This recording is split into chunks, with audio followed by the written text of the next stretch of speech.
tatanong sana namin sa'yo kung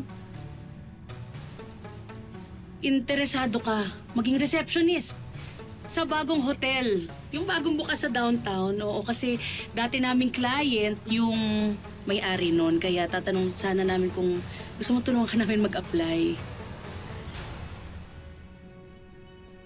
Oh, okay, fine. Nabanggit kasi ng ate mo na nagka-misunderstanding kayo. Kaya naisipan namin na tulungan ka na maghanap ng better job. Ako ate, alam ko hindi mo naman kailangan bumawi sa akin. Oo, nagtampo ako sa'yo dahil pinagdudahan mo ako. Pero syempre, mangingibabaw pa rin yung pagmamahal ko sa'yo bilang ate. Tsaka, huwag ka mag-alala. Hindi ko sisirain yung tiwalang binigay mo sa akin.